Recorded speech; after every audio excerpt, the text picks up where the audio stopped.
SNAinc.com। नमस्कार, आदाब। मेरा नाम अचला शर्मा है।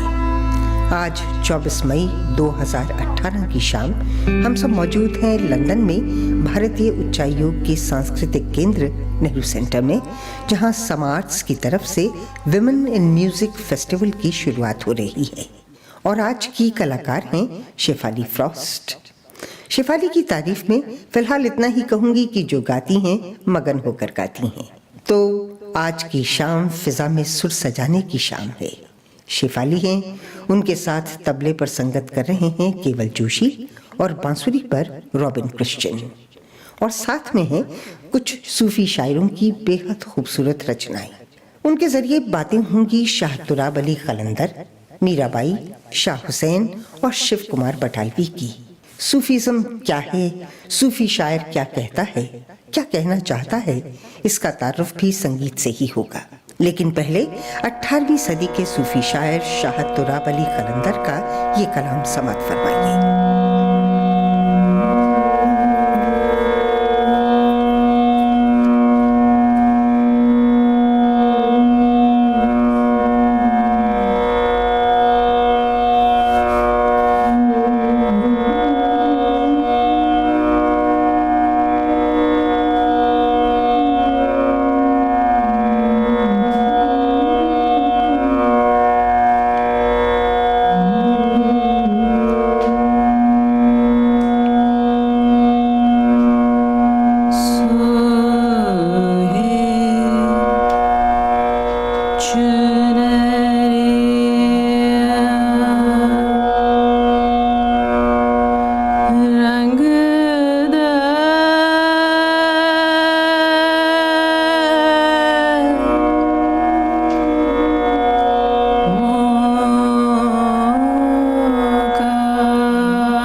रंगते मुंह का और अंग्रेज रंगी ले गया। सूफी की नज़र में चुनरिया इंसान के उस ईगो, उस अहम की प्रतीक है जिसे मिटाकर ही सूफी अपने मुर्शिद के साथ एक हो सकता है। अपने मुर्शिद के रंग में रंग जाना, उस पर अपना वजूद तक निछावर कर देना ही सूफी शायरी की रूह, उसकी आत्मा है। अमीर खुसरो ने कहा था, खुसरो बाजी प्रेम की मैं खेलूं पी के संग, जीत गई तो पिया मुरे हारी पी के संग। सूफिज्म या सूफीवाद बेशक इस्लामी तसव्वुफ यानी इस्लामिक मिस्टिसिज्म से पैदा हुआ, लेकिन उसका पैगाम किसी एक मजहब तक सीमित नहीं रहा, बल्कि सूफियों ने समाज की कुरीतियों, जात पात, ऊंच नीच या मजहब के नाम पर होने वाले भेदभाव के खिलाफ आवाज उठाई।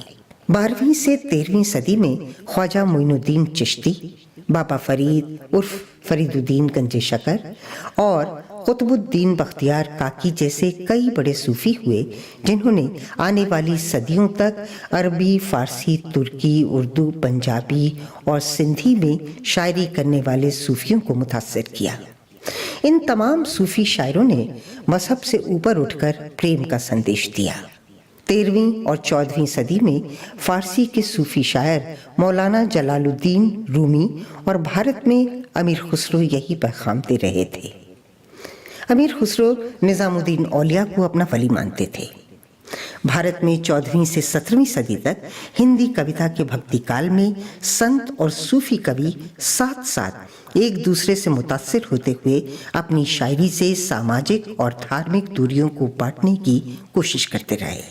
15वीं सदी के संत कवि कबीर यूं तो ज्ञान यानी नॉलेज को ईश्वर तक पहुंचने का रास्ता मानते थे, पर वो भी सूफी रंग से अछूते न रह सके और कहा, हमन है इश्क मस्ताना, हमन को होशियारी क्या, रहें आज़ाद या जग से, हमन दुनिया से यारी क्या। और 16वीं सदी की कृष्ण भक्त मीराबाई तो थी ही प्रेम दीवानी। मीराबाई की जिंदगी एक खुली किताब की तरह थी और इसलिए उनके बारे में बहुत सी कहानियां भी मशहूर हुईं। मीराबाई की शादी राणा सांगा के बेटे राजकुमार भोजराज से हुई थी, लेकिन मेरे तो गिरधर गोपाल दूसरों ना कोई गाने वाली मीरा के लिए रस्मों रिवाज निभाना मुश्किल था। वो तो कृष्ण को अपना पति मान ही चुकी थीं। प्रस्तुत है मीराबाई का एक भजन। कोई कहीं और प्रभु आवन के,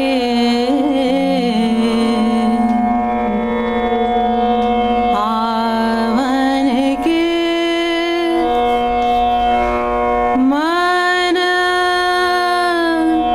भावन के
करूं बस नहीं मन मेरो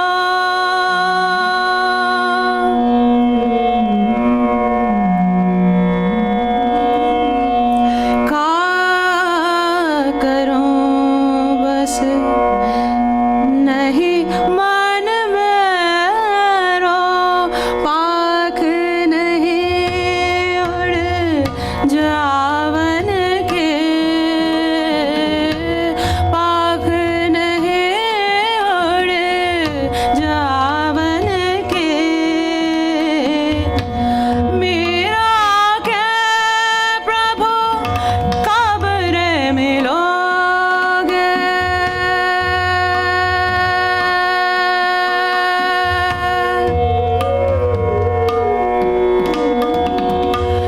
मेरा क्या प्रभु कब रे मिलोगे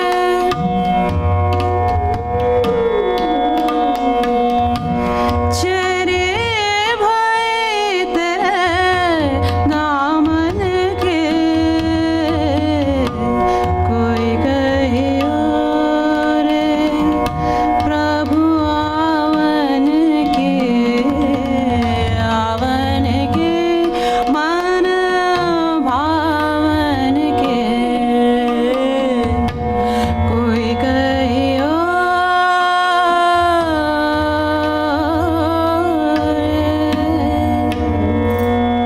कोई कहियो रे प्रभु आवन की मन भावन की। ये थी मीराबाई की रचना।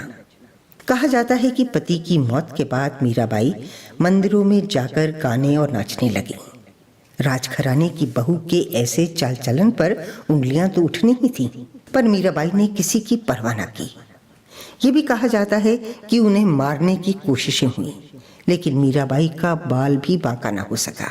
राज दरबार की इज्जत और रस्म रिवाज से बगावत करने वाली मीरा को अगर अपने जमाने की फेमिनिस्ट कहा जाए तो गलत ना होगा।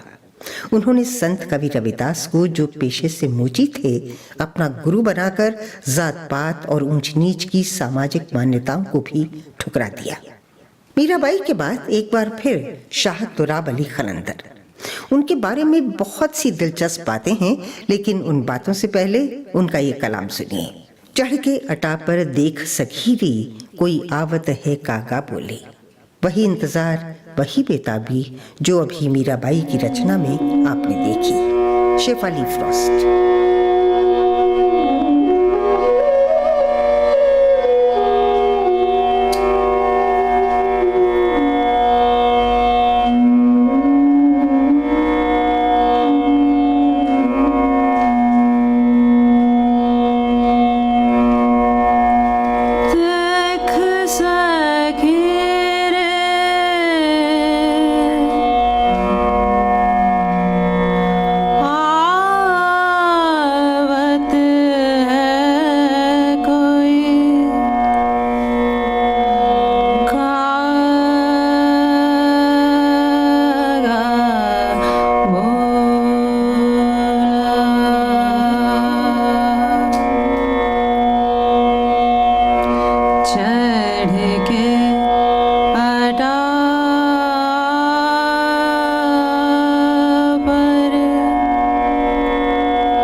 20वीं सदी के एक सियासतदान थे मौलाना हजरत मोहानी। शायद नाम आपने सुना होगा।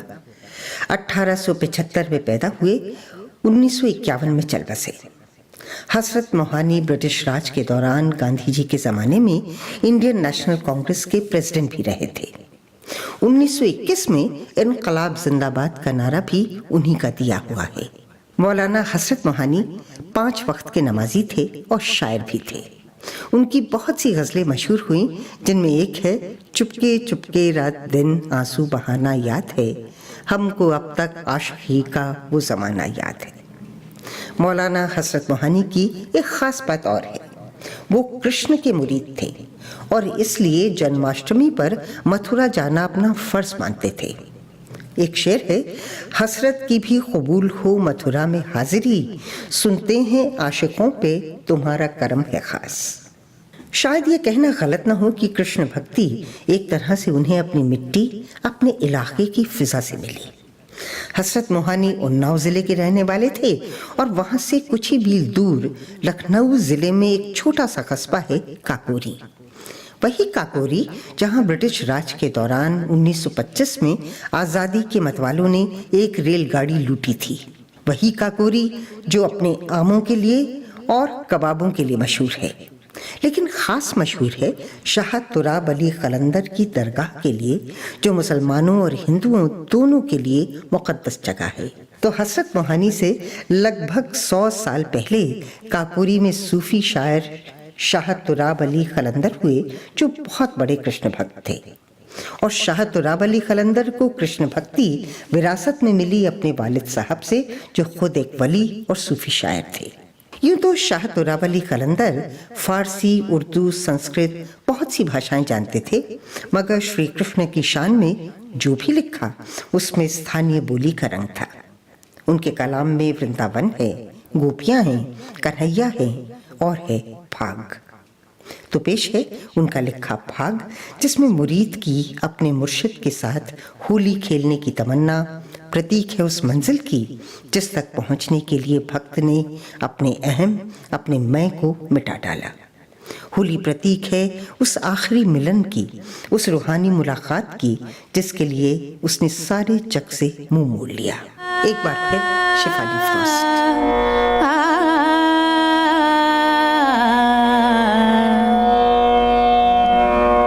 अकेले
सन दिसवाहा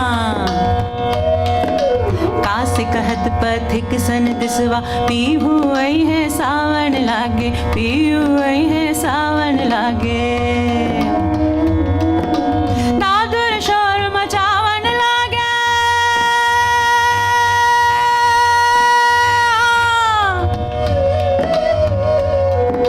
दादुर शोर मचावन लागे पीहू आई है सावन लागे दादुर शोर मचावन लागे पीहू आई है सावन लागे रिम झिम बरसन लाग महरवा रिम झिम बरसन लाग महरवा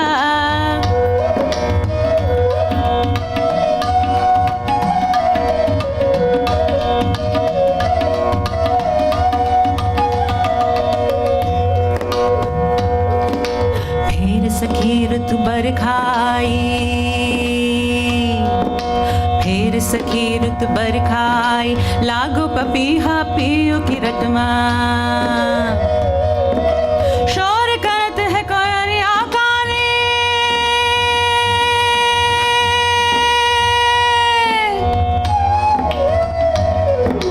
शोर करत है कोयलिया काने पियो बसी है तुराब के घटमा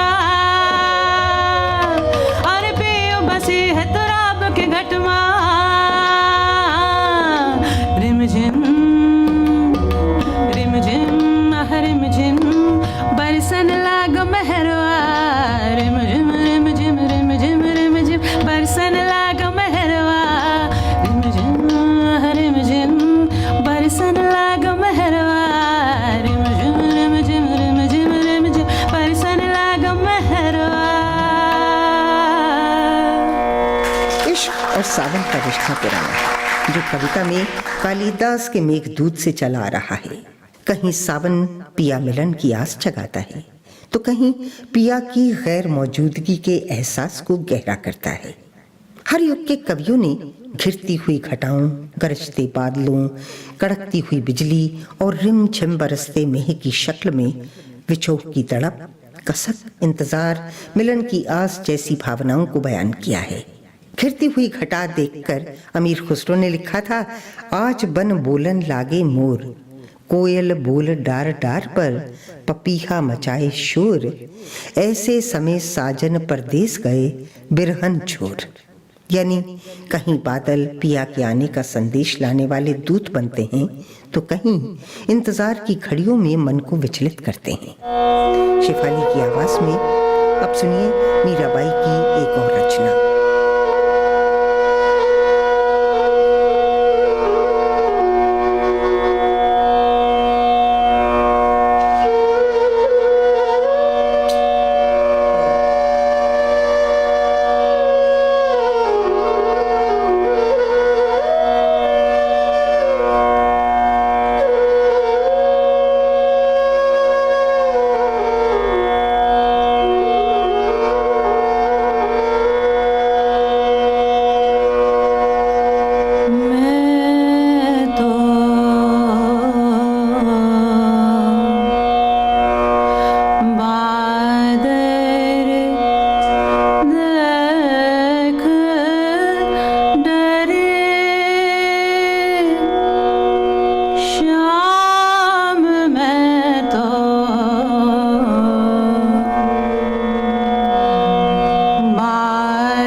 शाम में तो बादल देख डरे।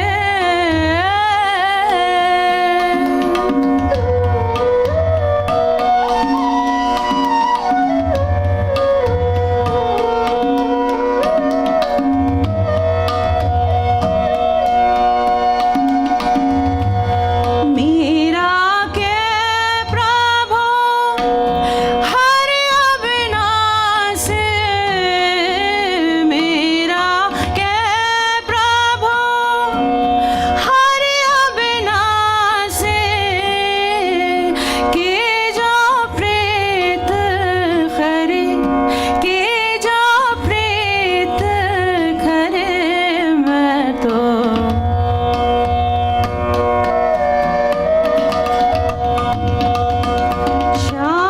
शाम में तो बादल देख डरे। शाम में तो बादल देख डरे। शाम में तो बादल देख डरे।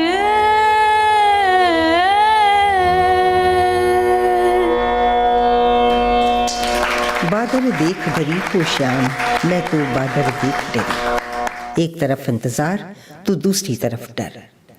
वर्षा ऋतु विरह की आग को और भड़काती है, पिया मिलन की आस भी जगाती है। लेकिन हाय, ये बारिश ही तो है जो पी के आने के रास्ते में रुकावट बन सकती है। यह है विरह में डूबी औरत का डर। लेकिन भक्त का डर कुछ और है।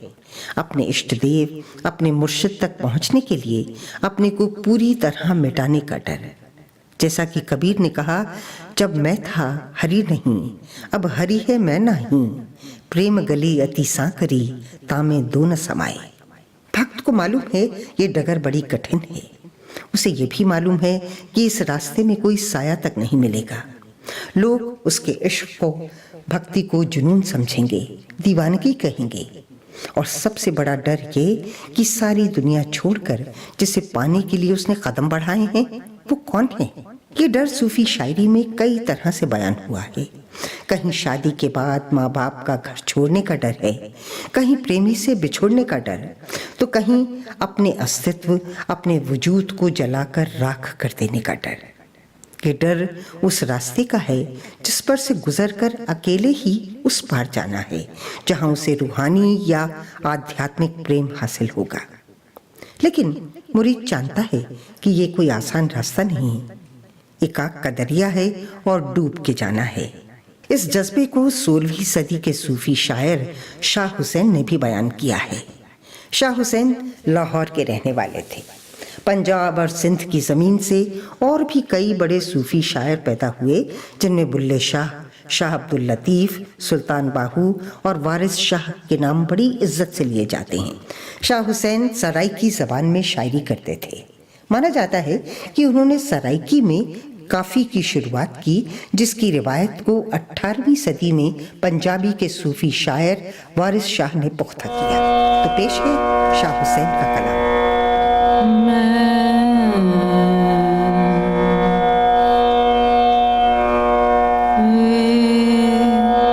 जाना जो करंजण दी, नाल मेरे कोई चल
भी जाना जो क्रजण दी नाल मेरे कोई चले पैरिया बांधे मिन्नता कर दी पैरिया बांधे मिन्नता कर दी जानता पया कल मैं भी जाना जो क्रजण दी नाल मेरे कोई चले मैं भी जाना जो क्रजण दी। ये था लाहौर के सूफी शायर शाह हुसैन का कलाम।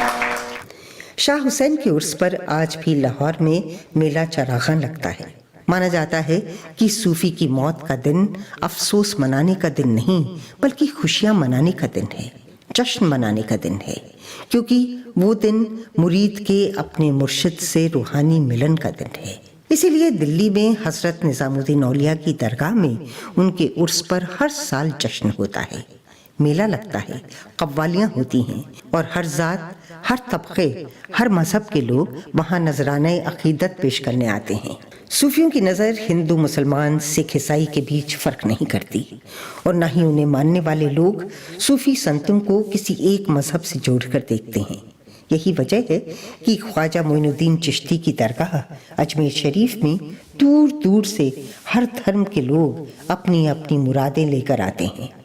और अब 20वीं सदी के पंजाबी कवि शिव कुमार बटालवी का जिक्र, जो 37 साल की उम्र में ही चल बसे। लेकिन उनकी शायरी पढ़ें तो ये देखकर हैरान हो जाएं कि किसी के लिए इतनी छोटी सी जिंदगी में दर्द का ऐसा ऊंचा पहाड़ चढ़ना कैसे मुमकिन है। शिव कुमार बटालवी की शायरी में एक तरफ मुल्क के बंटवारे का दर्द है तो दूसरी तरफ इश्क और जुदाई का, इसलिए उन्हें बिरहा का सुल्तान भी कहा जाता है।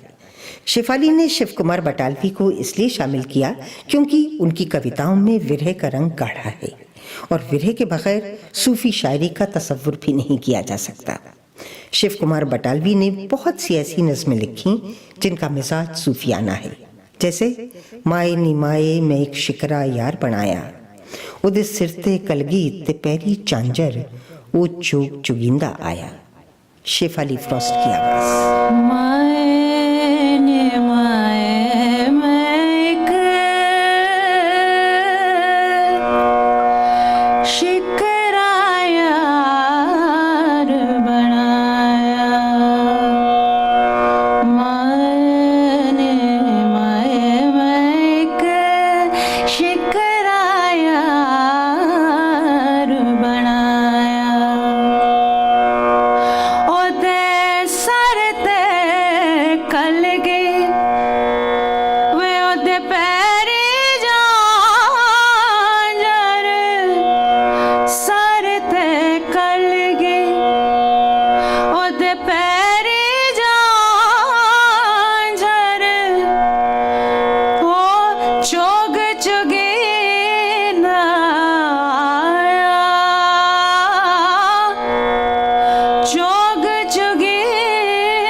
माए नी माए में एक शिकरा यार बनाया। ये थे बिरहा के सुल्तान शिव कुमार बटालवी। और अब एक बार फिर काकोरी के शाह तोराब अली कलंदर का कलाम सुने, जिनसे आज की इस महफिल का आगाज हुआ था। इस कलाम में कुछ वही रंग है जो उनसे तकरीबन 500 साल पहले के सूफी अमीर खुसरो के कलाम में दिखाई देता है। अंगना तो पर्वत भयो देहरी भई विदेश, जा बाबुल खराब ने मैं चली पिया के देश। पेश है शाह तोराब अली कलंदर की रचना बाबुल तेरी नगरी छोटी रे।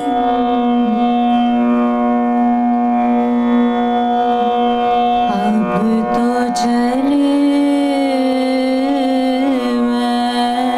मैं देश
सुकून की नगरी छोड़ किया के देश जाना एक सूफी के लिए दुनियावी ऐशो आराम मोह माया छोड़कर अपने मुर्शिद तक पहुंचने का रास्ता है।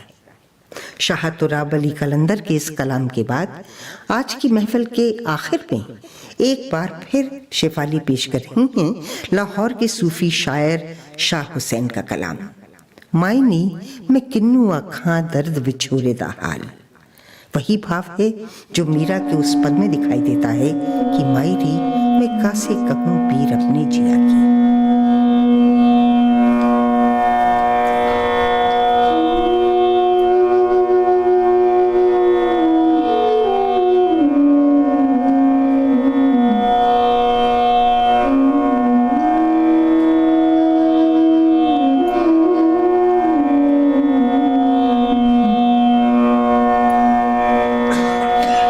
दर्द विछोड़े दा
नित बिछोरे का हाल।